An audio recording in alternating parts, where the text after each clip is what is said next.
So I just came back from doing a fitting for a prosthetic breast. Actually, it was very informative. First of all, we have a right, if you've had a mastectomy, to get a prosthetic and not be denied by your insurance provider. This actually came about with the Women's Health and Cancer Rights Act of 1998. Which basically says that you are eligible to receive benefits without discrimination when it comes to after getting, in terms of getting, like let's say reconstruction, getting prosthesis to help with symmetry.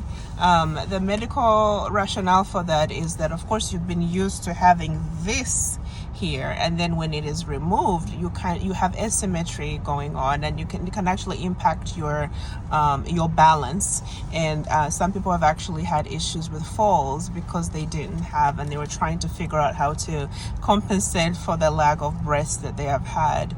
I did notice too that my posture was changing. I kept doing like this, and of course that brings in other issues when it comes to the back. So I see and I now understand the medical rationale for having prosthetics, aside from just needing them for appearance purposes. So a little bit of a critique as a public health professional. This needs to be a bit more representative, and this is from the Employee Benefits Security Administration, the U.S. Department of Labor. Once again, and it could be different, I have to look online. This was in 2018, September.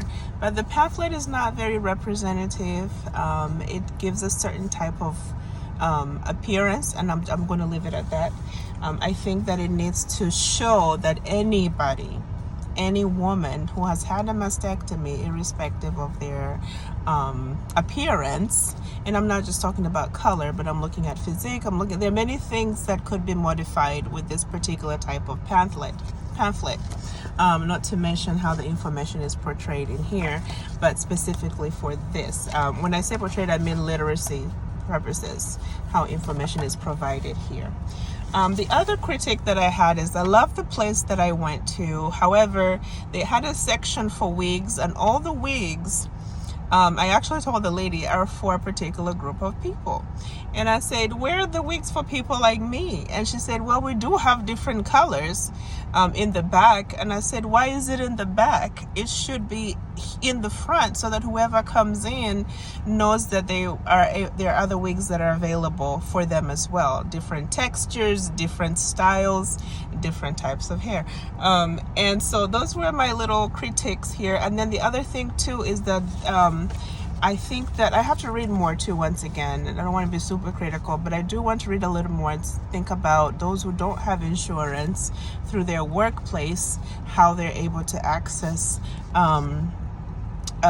these prosthetics as well, and how that looks like. I'm pretty sure it may be in here. I didn't get to read all of it, and this is what I talk about with the literacy component, because it's quite a lot to cover.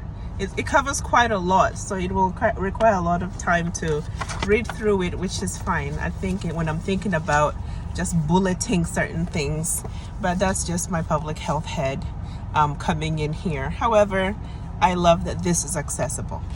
That is the bottom line. So back to the prosthetic. This is how it looks like. She recommended that I get what was closer to what my original size and density, because that would really impact, once again, my symmetry and what my body has been used to.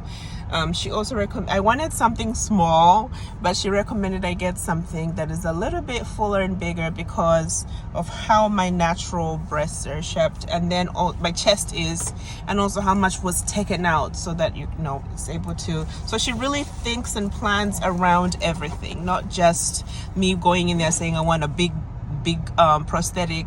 It's all about, first of all, how much was taken out, how are things looking in terms of symmetry. It's a whole science, and I appreciate that she's there. She's available to help with that. So got the prosthetic. They also gave me the bag to clean it with. So for laundry purposes, she recommends washing with hands, but in the event that you need to put in the laundry, you use this. Don't dry it in the dryer. if you can air dry it, because the dryer has too much heat. It is made out of silicone as well, so I have to also be careful in terms of exposure to too much sun, making sure it's moisturized. She gave me a cleanser that I use every day, so it's like you're showering. I have to clean it every day. Use this cleanser. It has a moisturizer in there as well. It has a 2-year warranty, so in the event that I need to change, for instance, I lose weight, gain weight, something happens to it, or the silicone comes out or whatever, I can be able to I am able to change it.